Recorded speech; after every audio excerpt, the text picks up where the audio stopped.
वो इम्प्योर चीज को यानी इम्प्योर ब्लड को हार्ट में पहुंचाता है प्योर कर। क्लियर। अब यहाँ पर हम देखना चाहेंगे दोस्तों कि ये वेरिकोस वेन क्या होता है और ये क्यों आता है और इसके उपाय क्या है। यहाँ आप पिक्चर में देख रहे हैं दोस्तों कि ये पैरों की जो नसें हैं वो कुछ नसें यहाँ पर राइट साइड में जो देख रहे हैं आप, तो ये जो लेग है एकदम क्लियर दिख रहा है। ओके। और यहाँ पर इस वेन में कुछ बल्जिंग हो गया है यानी कि क्लस्टर हो गया है यानी कि कुछ खुल गया है कुछ मुड़ गया है। तो इसमें दो चीजें बहुत इंपॉर्टेंट होती कि इस वेन्स में और आर्टरीज में जो है दोस्तों वो उसमें इलास्टिसिटी होना इंपॉर्टेंट है। लेकिन यहाँ पर जो आर्टरीज रहती है उसमें जो है यहाँ पर स्टिफनेस रहता है, थोड़ा कड़क रहता है। उसी प्रकार से यहाँ पर हम जब देखते हैं कि जो वेन्स रहती है वो उसमें इलास्टिसिटी ज्यादा होती है।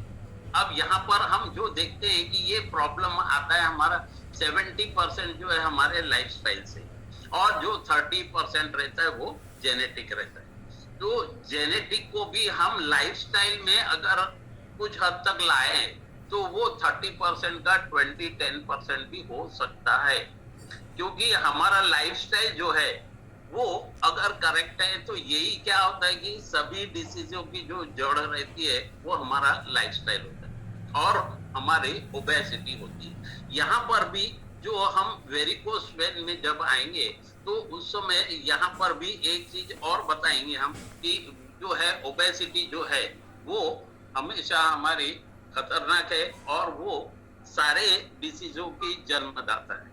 इसलिए हम यहाँ पर देते हैं कि जब वेरिकोस वेन जब आता है तो ये सबक्यूटेनियस जो हमारा यहाँ पे फैट रहता है वो थोड़ा सा डायलेटेड हो जाता है और उसके अनुसार ये 3 मिलीमीटर या उससे ज्यादा भी इसका साइज होता है। अब यहाँ पर हम देखते हैं कि जो वेन्स है उस वेन्स में यहाँ पर मैं एक चीज बताना चाहूंगा, शायद आप इसको देख सकते होंगे। तो देखिए ये जो डायग्राम है यहाँ पर ये जो दिख रहा है इनके बीच में एक वॉल्स रहता है, ये वेन्स है।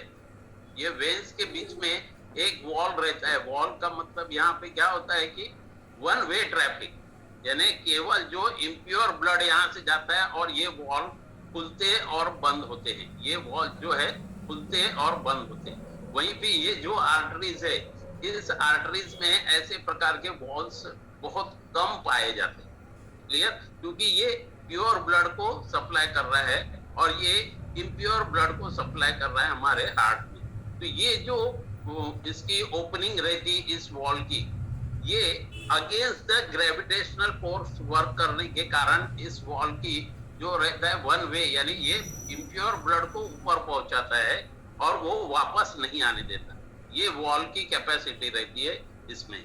तो दोस्तों जब भी आप इसका और एक एग्जांपल मैं बताना चाहूंगा कि जैसे हम साइकिल का ट्यूब देखते हैं, साइकिल के ट्यूब में जब हवा भरते हैं तो उसमें एक वॉल रहती है। उस वॉल के अंदर में ऊपर में एक पतला सा ट्यूब रहता है।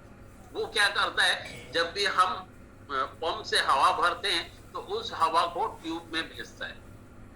देखिए कि ये